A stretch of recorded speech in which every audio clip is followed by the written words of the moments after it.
My name is Natalie Turner. I am 27 years old. We were halfway through what was supposed to be a casual Sunday family potluck in my parents' old colonial in Providence when my mom set her fork down, dabbed at the corner of her mouth like she was on some talk show, and smiled straight at me across the table. Oh, by the way, she said loud enough that my aunt, my cousins, and my older sister could all hear. I sold your grandmother's piano, the one she left you in her will, and used the money to lock in Erica and Daniel's dream condo before someone else grabbed it. For a second, the room just hummed with clinking glasses and the ceiling fan.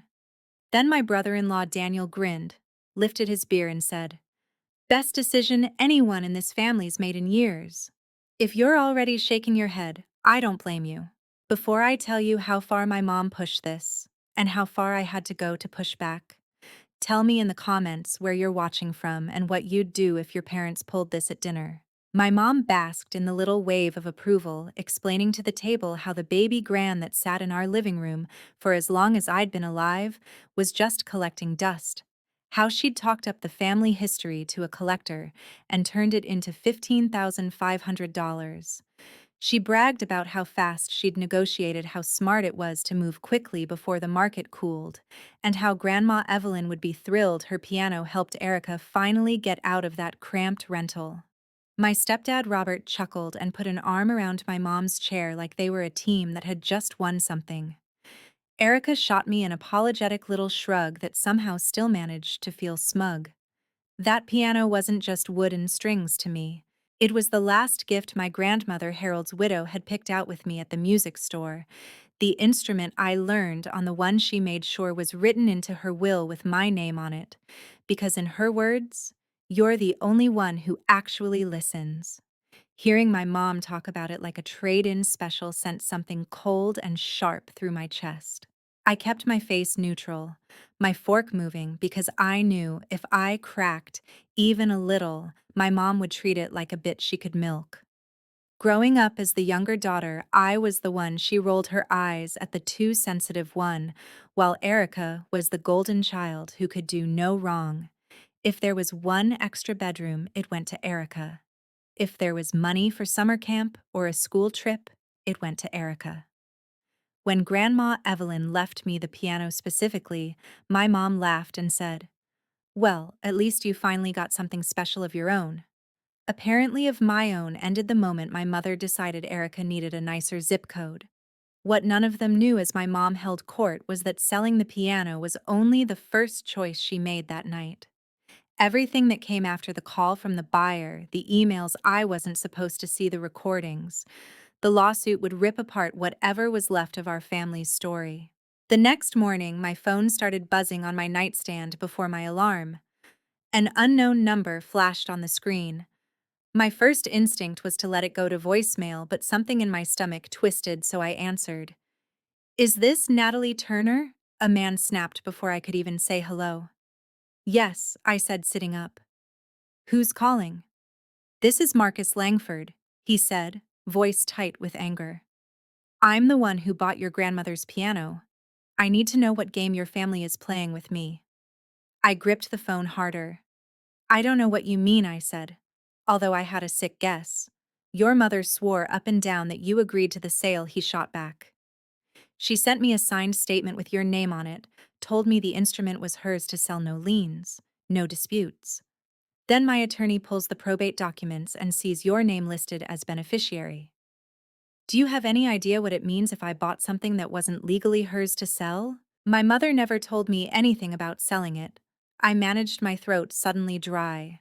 The piano was left to me. I found out at dinner last night along with everyone else.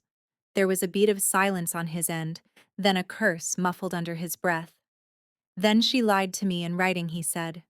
"I'm emailing you the purchase agreement and the attachments she sent. There's a 7-day rescission clause if there was misrepresentation about ownership, and my lawyer is already eyeing it. I am not going down for your mother's lies." When the documents hit my inbox a few minutes later, I opened them at my tiny kitchen table, the same place I'd done homework as a kid while listening to Grandma play. In the space labeled legal owner, my mom had checked sole owner and typed her own name, then attached a typed statement that read, "My daughter Natalie Turner consents to this sale," with a signature underneath that looked like a lazy imitation of mine. The date was 2 days earlier.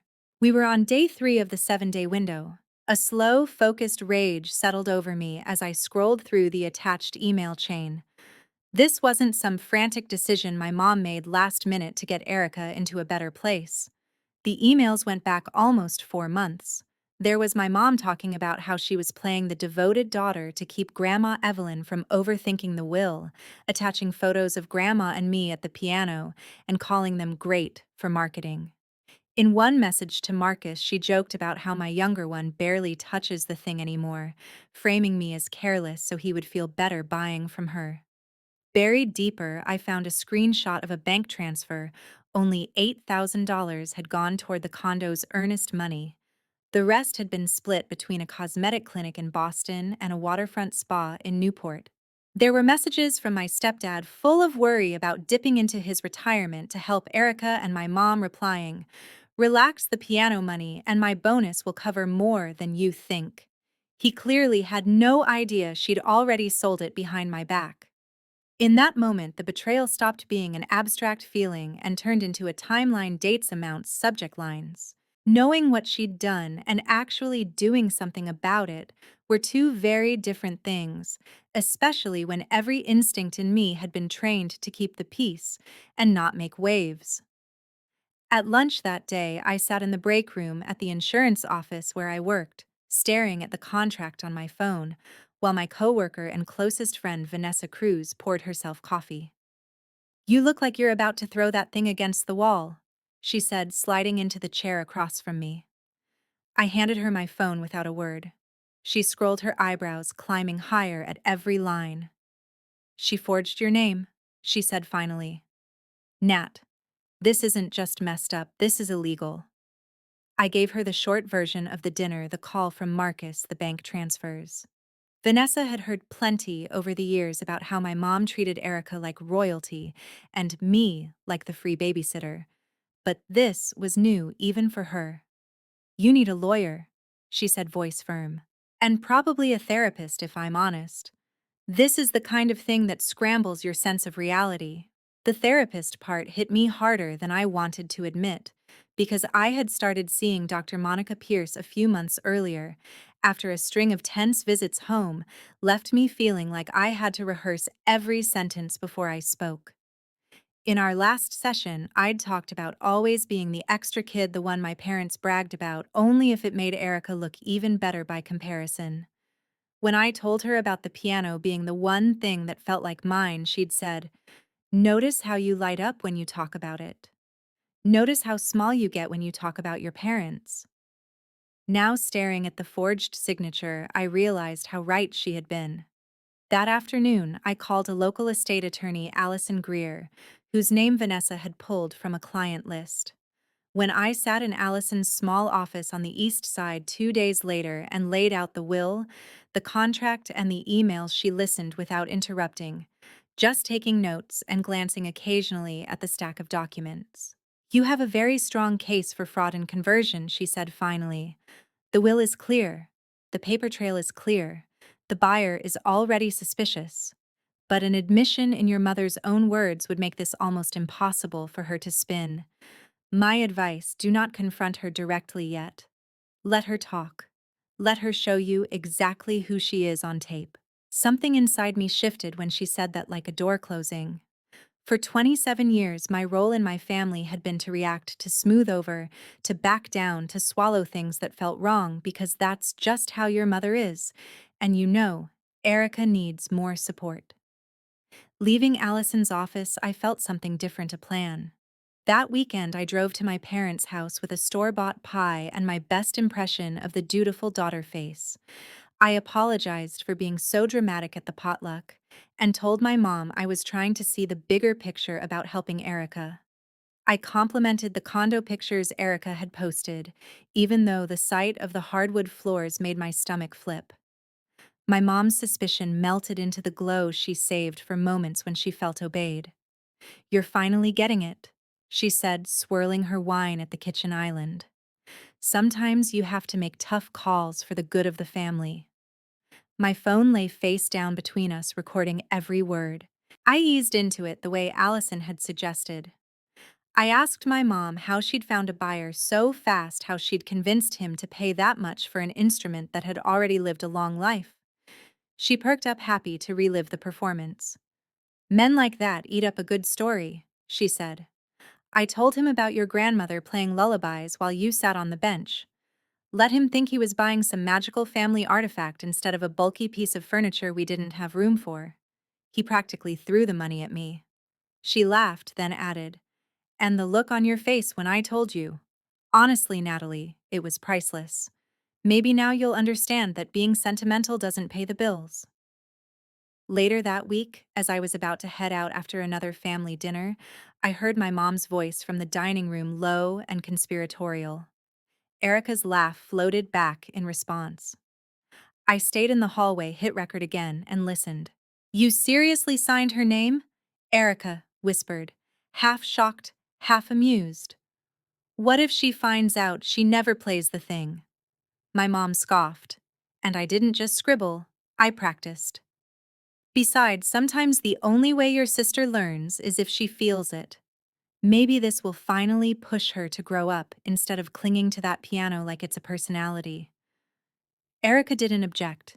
She murmured something about how she and Daniel really needed this condo, how the timing hadn't worked any other way. My mom lowered her voice again, but the recorder still caught the words. "She'll stomp and cry and then get over it. Meanwhile, you get a real place and I finally fix a few things I don't like seeing in the mirror. Everybody wins."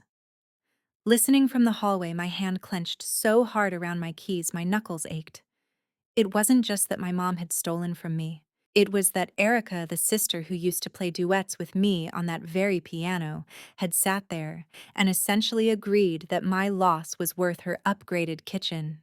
The next person I decided to show everything to was my stepdad. For most of my life, Robert had played the role of my mom's backup singer, laughing at her jokes, echoing her complaints, and usually treating Erica as their joint project while leaving me to figure myself out. But he was also the one who used to bring me hot chocolate when my mom and Erica were out shopping for prom dresses, and I was stuck home studying. One evening after work, I timed my arrival, so my mom and Erica would still be at a neighborhood association meeting. When Robert came through the front door loosening his tie, I was waiting on the couch with a folder on the coffee table. "We need to talk about the piano," I said. He sighed immediately.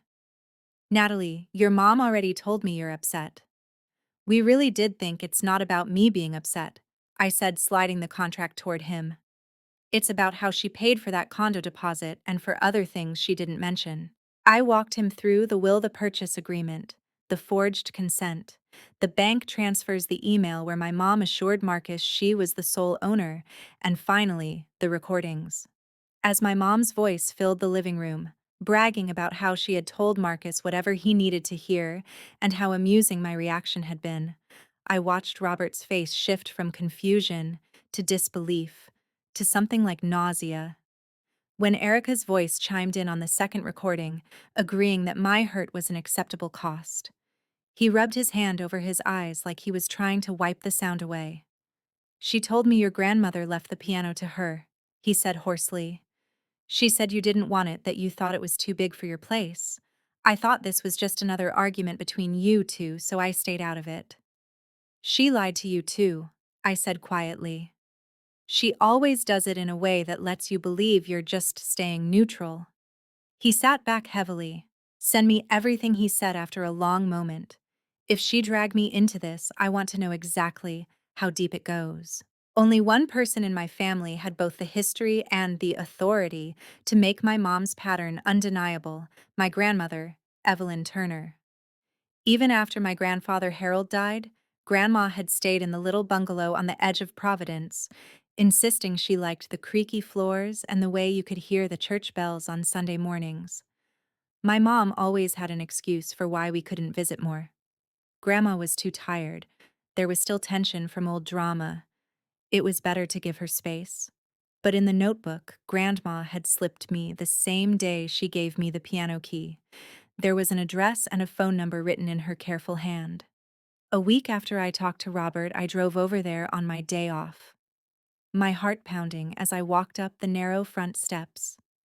When she opened the door, gray hair pulled back, and eyes as sharp as ever, she said, "I was wondering when you'd come," like we were just picking up an interrupted conversation. We sat at her small kitchen table with 2 mugs of tea that went mostly untouched as I laid out the whole story: the surprise announcement at dinner, Marcus's call, the forged consent, the emails about using our memories as marketing, the transfers to the condo and the clinic in Boston, the recordings with my mom and Erica.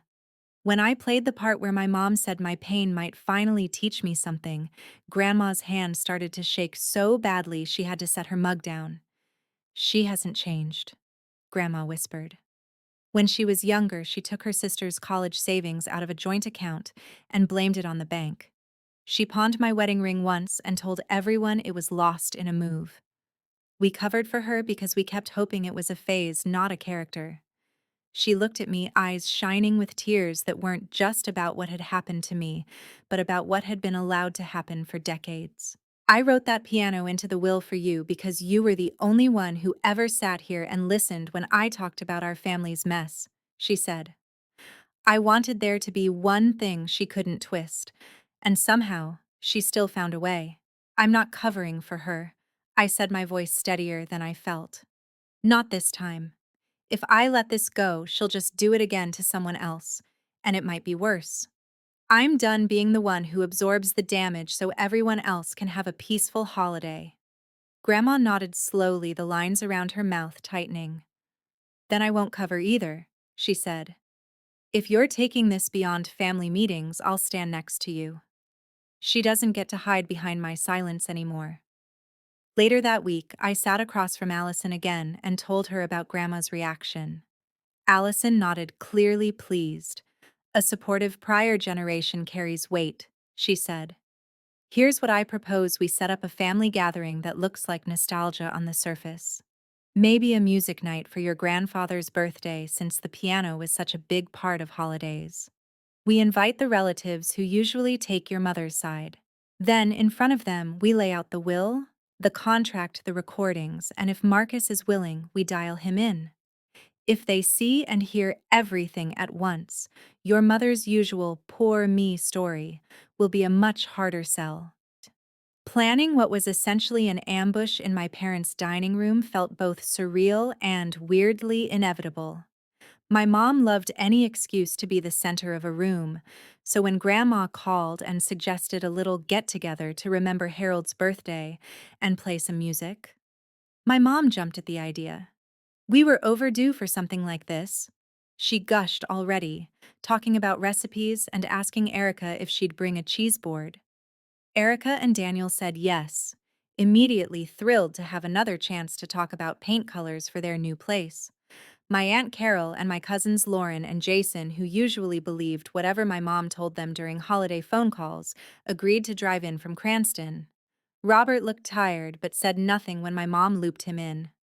The only person who seemed fully aware of what was coming besides me and Allison was Grandma, who asked me quietly if I was sure. I told her I was as sure as someone can be when they're about to light a match over a pile of old photographs. The night of the gathering, the house smelled like roast chicken and apple crisp, just like every Thanksgiving of my childhood. My mom floated from guest to guest, performing the role of grieving yet gracious daughter, telling stories about Grandpa Harold and how much he had loved hearing me play Clair de Lune on our piano. I stood near the window next to Vanessa, who I'd asked to come as moral support, and who my mom thought was just that girl from Natalie's office. We went through the motions: first grace stories, second helpings. The whole time, the folder with the contract and the transcripts of the recordings sat in my tote bag under my chair, and my phone was plugged into a speaker on the sideboard disguised as background music. After dessert, when there was a natural lull in the conversation, I took a breath and stood up. "There's something I need to talk about," I said. Every head turned. My mother's smile tightened immediately. "Natalie, this really isn't the time," she said. We're remembering your grandfather, not rehashing your feelings. It's exactly the time, Grandma said, her voice suddenly carrying more force than the last hour of small talk combined. She pushed back her chair and nodded at me. My hands shook just enough that I had to steady them on the back of my chair as I pulled the printed contract from my bag and laid it in the middle of the table. This is the agreement for the sale of the piano Grandma left me in her will, I said. It says right here that my mother is the sole owner and that I consented to the sale. I never signed that. I never agreed to anything. Carol leaned forward, her eyes squinting as she took in the familiar but off version of my signature. Lauren let out a small gasp. My mom's face went pale, then flushed. "This is ridiculous," she said. "We talked about this. You said I said nothing," I cut in. "But you did, and I want everyone to hear it." I tapped my phone, and instead of background jazz, my mom's own voice poured out of the speaker. They heard her laugh about how she had sold a story and a piano in one talk about using my childhood memories as sales material, and describe my reaction as good entertainment. They heard her tell Marcus in an email that my daughter is on board. She just doesn't understand timing, and then brag over dinner that the condo and the clinic were worth dealing with Natalie's mood. When the recording shifted to my mom and Erica in the dining room, the whole table fell utterly silent. There it was, my mom admitting she had practiced my signature, Erica agreeing that my hurt was a small price to pay, both of them talking about me, like I was a stubborn teenager instead of the legal owner of the thing they had sold. My mom lunged for the speaker, but Robert caught her arm. "You recorded me?" She hissed, eyes burning into mine. "You sneaky, ungrateful, I recorded you so you couldn't rewrite what happened later." I said, my voice shaking but loud enough to cut through. "So you couldn't tell the rest of the family I was just being dramatic." Grandma reached into her own bag and pulled out the original copy of the will, folded and worn at the edges. "This is my handwriting," she said, turning to the section that listed specific bequests. "I left the piano to Natalie and Natalie alone because she was the one who sat with me and actually cared about the music." "You knew that, Diane. You sat next to me when I signed it." My mom sputtered something about financial pressure and just trying to help Erica get established about how no one understands what it's like to be a mother making hard choices. That was when Robert finally spoke, his voice strangely calm. "Hard choices," he said. "You told me the piano was yours to sell. You never mentioned forging Natalie's name. You never mentioned a clinic in Boston or a spa in Newport.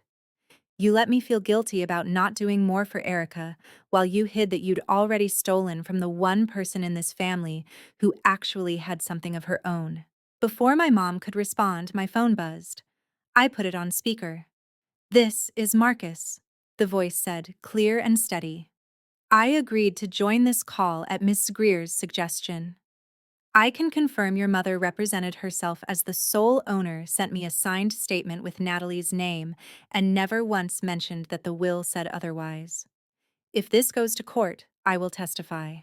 The room felt smaller, the air thicker, as everyone absorbed that there wasn't just family drama here.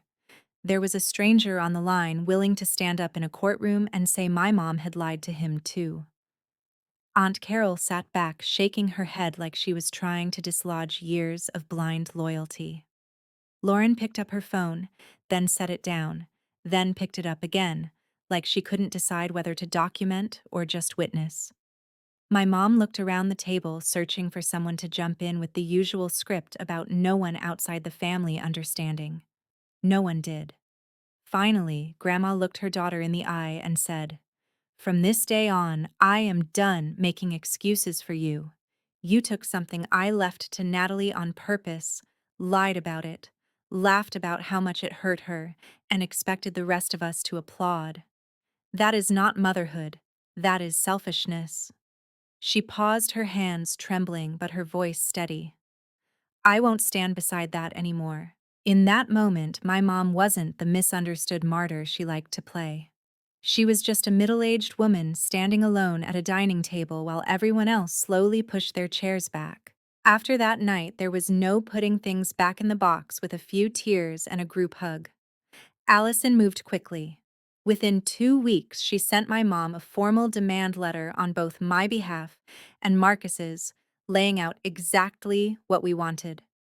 The sale voided the piano returned to me as its rightful owner, reimbursement of Marcus's costs and compensation for the damage caused by the forged consent and misrepresentation. My mom called it blackmail in a furious text to me, insisting I was trying to ruin my own mother and predicting that the family will come to their senses and see what you're doing. They didn't. When she refused to comply, Allison filed suit in Providence Superior Court with two plaintiffs, me and Marcus. Robert didn't join as a plaintiff, but he quietly provided bank statements that backed up the timeline we'd already laid out. The court dates blurred together, motions, filings, continuances, but certain moments still stand out. Watching my mom hold a printed copy of her own email where she described me as an obstacle while talking Marcus into paying more. Hearing the judge ask her to explain why she told the probate court one thing and Marcus another. Allison played the recordings in a room that suddenly felt even more unforgiving than my parents' dining room. My mom's laughter, which had always been her favorite weapon, bounced off the high ceiling and landed flat.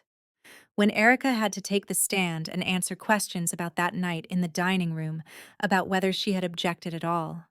When my mom suggested signing my name, she fumbled, tried to redefine, went along with it as didn't want to argue, and ended up looking more complicit than she probably realized. Marcus testified calmly about the purchase, reiterating that he would never have touched the deal if he had known there was a specific bequest. Grandma submitted a sworn statement about her intentions. In her closing, Allison walked the judge through the entire sequence: a clearly written will, a daughter who ignored it, a forged consent, months of planning, and a pattern of using one child's pain to elevate another. In the end, the judge's ruling was brutally straightforward. The sale was voided.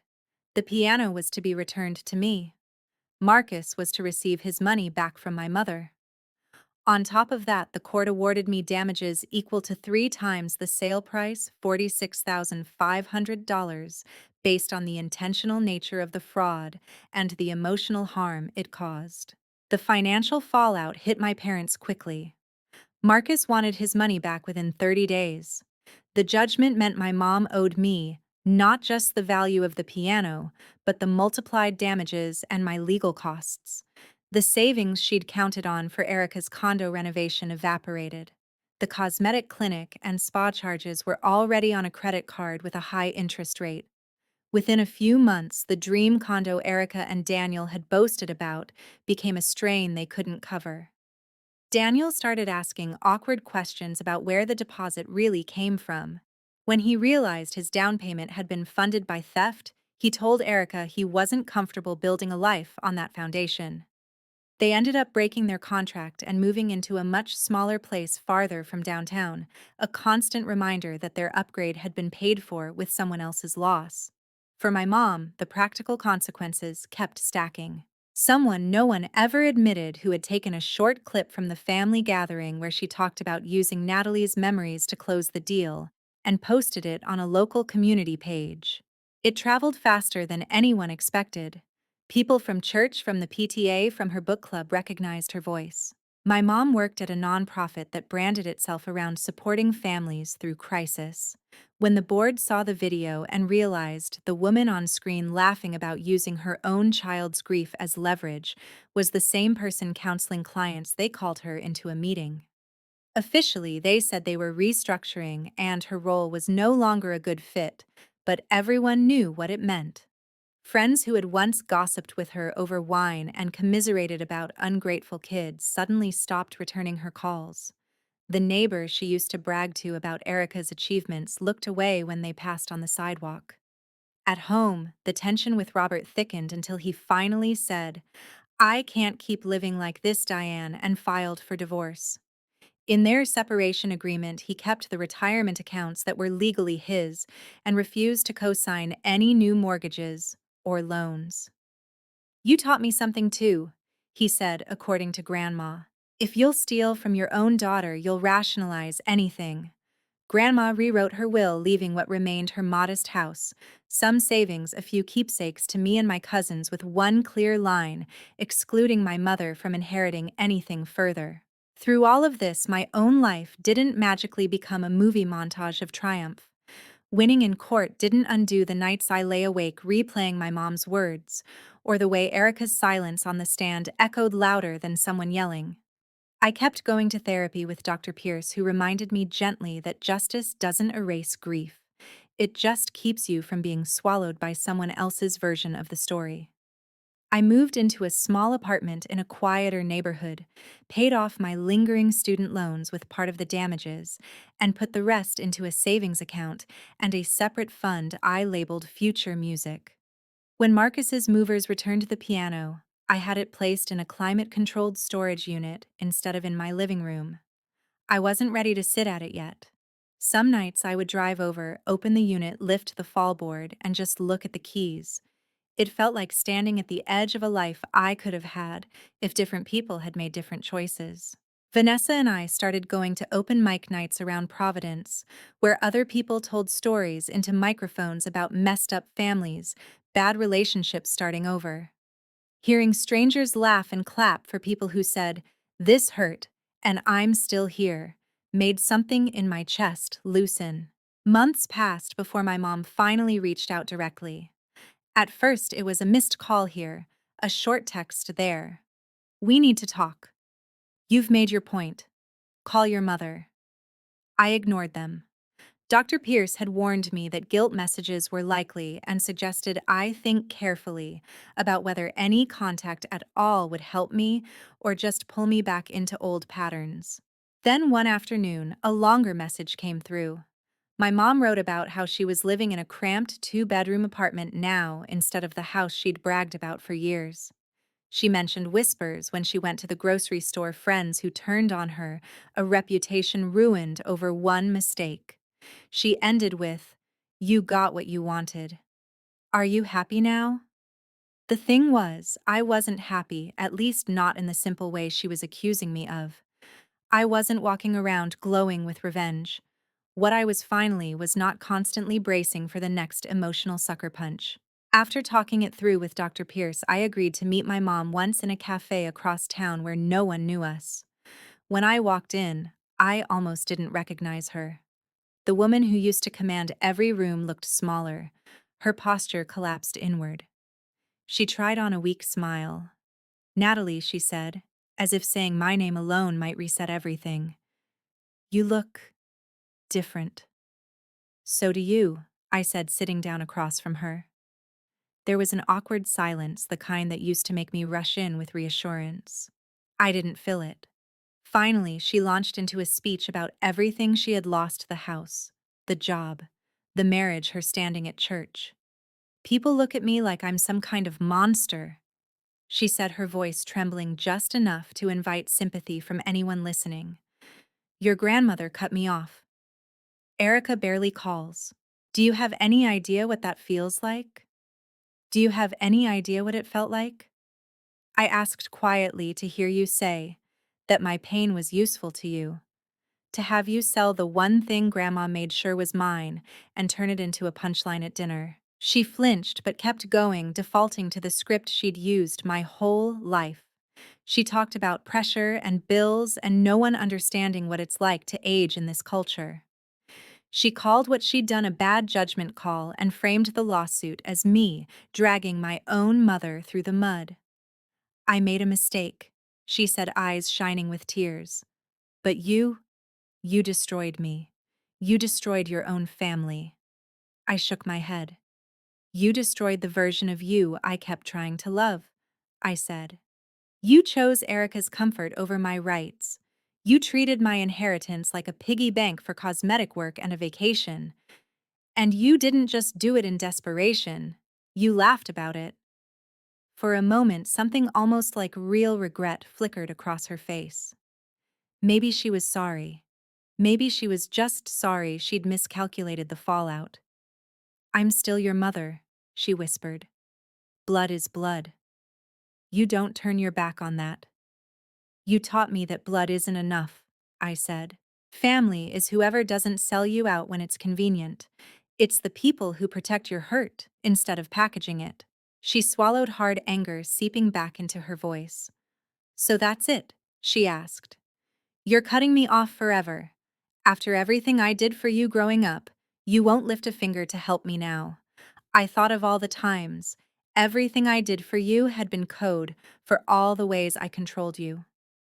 I thought of Erica's shrug at the condo photos of Robert's stunned face in the living room of Grandma's shaking hands over cold tea. I'm not here to negotiate terms, I said. I'm here to tell you where I stand. I don't hate you. I'm not going to spend my life trying to hurt you back. But I also don't owe you access to me. You spent decades burning down every bridge between us and expecting me to keep rebuilding it because that's what daughters do. I'm done being the only one doing the work. Her jaw clenched. One day you'll regret this, she said. One day you'll understand what you did to your own mother. Maybe, I said. But if I ever regret anything, it will be all the years I stayed quiet, not this. When I left the cafe, I didn't look back to see if she was watching me go. I went home, sat on my couch, and made a list of every channel she could use to contact me. Then I blocked her number, her email, and her social media accounts. I did the same for Erica and Daniel, who had sent a few lukewarm messages about wanting to stay neutral that landed like betrayal dressed up as diplomacy. I told Grandma what I'd done, and she nodded, a sad pride in her eyes. Sometimes the only way to stop a cycle is to step out of it completely, she said. I'm glad you stepped. Months later, when the storage unit lease was up, I arranged for movers to bring the piano to my apartment. It barely fit in the living room, but I didn't care. One quiet evening, I sat down on the bench, lifted the fallboard, and let my fingers find the opening chords of one of Grandma's favorite pieces. The sound was a little out of tune, a little rough around the edges like me, but it was mine. For the first time in a long time, the instrument didn't feel like a symbol of loss. It felt like proof that I had taken something back. People ask sometimes if winning felt good. If the judgment, the returned piano, the damaged reputation, the divorce, the sideways glances at the grocery store were satisfying enough to make up for the years of being the expendable daughter. The honest answer is complicated. There was relief in knowing the court, and the wider world saw what had happened for what it was not, for the story my mom would have told if she'd been allowed to own the narrative. There was validation in hearing a judge say my name as the rightful heir in signing my own documents instead of watching someone else forge them. But there was also grief, a deep ache for the mother. I wish I'd had the one who would have protected that piano with me instead of from me. What I have now is not some perfect happy ending. What I have is a life with fewer landmines in it. I have my own place, my own savings, my own boundaries, and a small circle of people. Grandma Vanessa, a few friends from open mic nights who show up without expecting me to pay for their comfort with my silence. I don't talk to my mom anymore. I don't check her social media or drive past her apartment. I don't send holiday texts or answer third-hand messages through relatives. I don't attend Erica's events or meet her for neutral coffee chats where she pretends none of this ever happened. Cutting them off wasn't about punishing them. It was about finally protecting myself. The biggest lesson I took from all of this is that you can't control whether your parents choose to be the people you need. All you can control is how much access you give them to your life when they show you who they are. If someone is willing to sell what matters to you and laugh about how much it hurts, you are allowed to walk away even if they raised you, even if other people call you cold. So if you're listening to this and you see yourself in the younger sibling who always gets sacrificed, please hear me. You don't have to keep rebuilding bridges. Someone else keeps burning. Thank you for hearing my story. Share your thoughts below. What would you do if your parents turned your inheritance into a punchline?